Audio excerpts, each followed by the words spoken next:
Bom dia, queridos irmãos. 2 Timóteo 3, de 1 a 9 e 4, de 1 a 5. Os tempos difíceis e a igreja. Saiba disto: nos últimos dias sobrevirão tempos terríveis.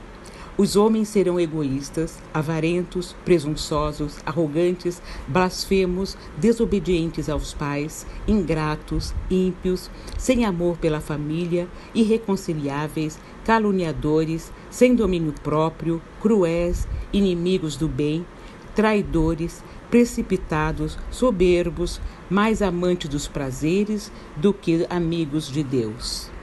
Este capítulo começa com uma imagem dos males que a igreja sofrerá nos últimos dias. Esses últimos dias iniciaram no Pentecostes e irão até a volta de Cristo, isto é, abrange a era cristã e os tempos finais antes da volta de Jesus. Paulo está alertando sobre a piora gradual das situações. A falência do nosso corpo começa quando as células vão se degenerando. Paulo sabia que a origem do problema da humanidade não era estrutural ou coletiva, mas individual. Os tempos trabalhosos ou tempos difíceis são uma consequência da perversão pessoal. O mal não está fora, mas dentro do homem. Não é o meio que corrompe o homem, é o homem que corrompe o meio. O ser humano não está corrompido por causa do mundo ao redor. O mundo ao redor está corrompido por causa do ser humano. A sociedade pecaminosa é o reflexo do próprio homem pecador. Paulo cita pecados que os homens cometem contra si próprios, contra seu próximo e contra Deus. Em primeiro lugar, os homens são amantes de si mesmos.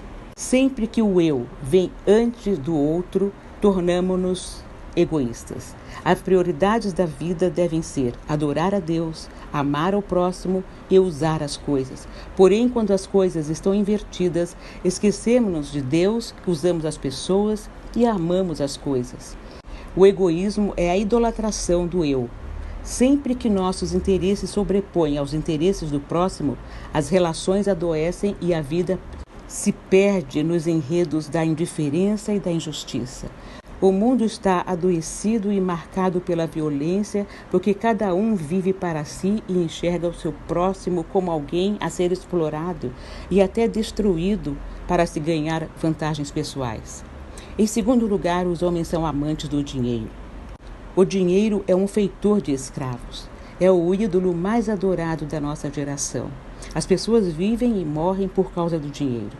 Muitos se casam e descasam por causa do dinheiro. Há aqueles que matam e morrem por causa do dinheiro. Por amor ao dinheiro, muitos corrompem e são corrompidos. Há aqueles que vendem a alma para o diabo para alcançar riquezas. O problema não é o dinheiro, mas o amor ao dinheiro. O problema não é possuir dinheiro, mas ser possuído pelo dinheiro. A raiz de todos os males não é o dinheiro, mas o amor ao dinheiro. O dinheiro é um bom servo, mas um péssimo patrão. Aqueles que amam o dinheiro estão dispostos a sacrificar relacionamentos por causa dessa devoção. É impossível servir a Deus e ao dinheiro ao mesmo tempo, pois onde estiver o tesouro do homem, aí estará também o seu coração. Em terceiro lugar, os homens são mais amantes dos prazeres do que de Deus. O hedonismo é a filosofia que prega o prazer como o sentido único da vida. O homem é um ser ávido pelo prazer. Busca-o nas festas, nas bebidas, na riqueza, no sexo, na fama. Joga para dentro do coração todos esses baldes de prazer na ânsia de satisfazer a sua alma. O prazer torna-se um substituto de Deus. O homem, por amar mais aos prazeres do que a Deus, rende-se a esse ídolo e faz dele um Deus ou um substituto de Deus. O sistema do mundo cria todos os dias entretenimento para dar ao homem satisfação. Jogos, filmes, parques de diversões, aventuras. As mais picantes são buscadas ansiosamente. Porém, nessa festa do prazer, o homem só encontra desilusão. Tudo que o homem experimenta não lhe satisfaz. Tudo é vaidade. O cristão é cidadão do céu, conforme Filipenses 3:20. A nossa cidadania, porém, está nos céus, de onde esperamos ansiosamente o Salvador, o Senhor Jesus Cristo. Cidadãos dos céus, mas vivemos no mundo um território hostil, governado pelo Deus desse século, Satanás, né?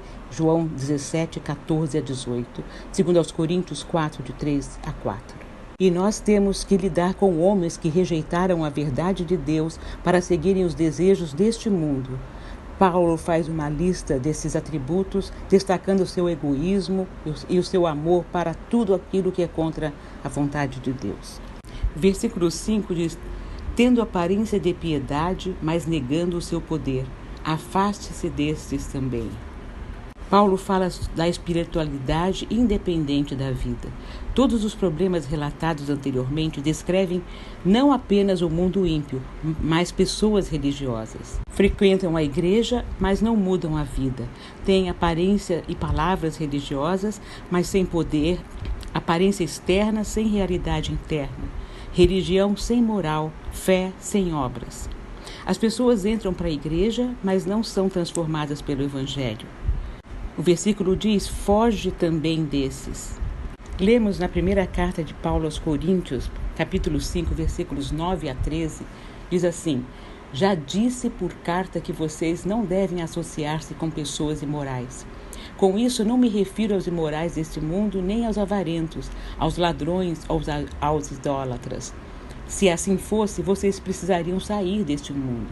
Mas agora estou escrevendo que vocês não devem associar-se com qualquer que, dizendo-se irmãos, seja imoral, avarento, idólatra, caluniador, alcoólatra ou ladrão.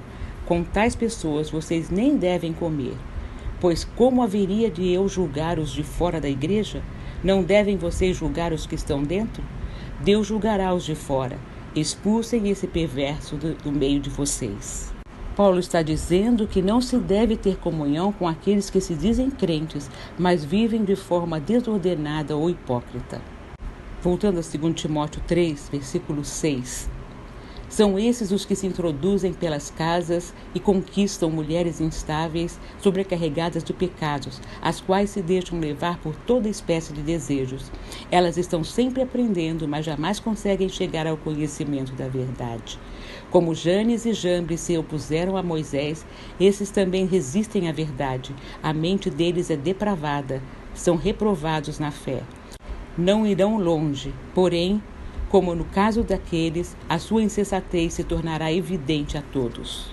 As pessoas amantes de si mesmos, do dinheiro e dos prazeres, totalmente corrompidas, além de religiosas, ainda são proselitistas, ou seja, se empenham em converter outras pessoas às suas ideias. Agem como ladrões para aprisionarem os que não estão vigilantes. O versículo 8 fala sobre a aversão à verdade. Os magos do Egito, que resistiram a Moisés, expuseram o caráter e os métodos desses opositores. Janes e Jambres procuraram se opor ao testemunho de Deus, não por uma negação da verdade, mas por imitação.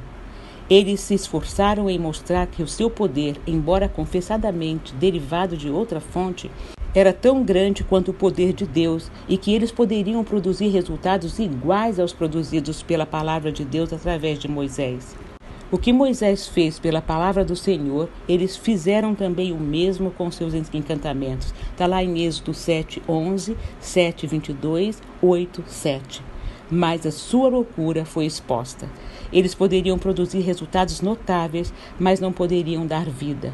Quando eles tentaram produzir vida, lemos que eles não puderam. Êxodo 8:18. Paulo, no capítulo 4, versículos 1 a 5, orienta como deve ser o procedimento para suportar e vencer essa batalha nos tempos difíceis. Ele lhe dá a ordem de pregar a palavra, mas antes lhe diz quais motivações ele deve ter. Primeiro, Deus julgará os vivos e os mortos. Ele terá que prestar conta dos seus atos ao Supremo Juiz. Ele terá que prestar conta dos seus atos ao Vencedor que virá em glória.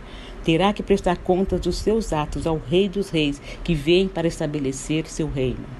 Na presença de Deus e de Cristo Jesus, que há de julgar os vivos e os mortos por sua manifestação e por seu reino, eu o exorto solenemente. Pregue a palavra, esteja preparado a tempo e fora de tempo, repreenda, corrija, exorte-a com toda a paciência e doutrina. Nesses tempos difíceis, há necessidade de pregar a palavra. A única coisa de suma importância que Paulo deseja imprimir em Timóteo é o seu dever de pregar a palavra e insistir, quer seja oportuno, quer não. Corrige, repreende, exorta com toda longanimidade e doutrina. Essa pregação da palavra é necessária porque haverá tempo em que não suportarão a sã doutrina. Pelo contrário, cercar-se-ão de mestres segundo as suas próprias cobiças, como que sentindo coceira nos ouvidos, e se recusarão a dar ouvidos à verdade, entregando-se às fábulas. Versículos 3 e 4. Normalmente as pessoas tendem a se sentir confortáveis com falsidade e Timóteo deve combater essa tendência estando sempre pronto para pregar a verdade, ou seja, pregar a palavra de Deus. A palavra traduzida como pregar significa simplesmente publicar ou proclamar abertamente. Quando Paulo diz a Timóteo para pregar a palavra, a ideia de um ambiente formal atrás de um púlpito ou de um culto na igreja não é apresentada. Tampouco tem a conotação de um certo estilo de fala, pregação versus ensino versus conversa normal. No contexto de 2 Timóteo, qualquer apresentação da verdade da palavra de Deus é pregação. Portanto, qualquer cristão pode e deve fazê-lo.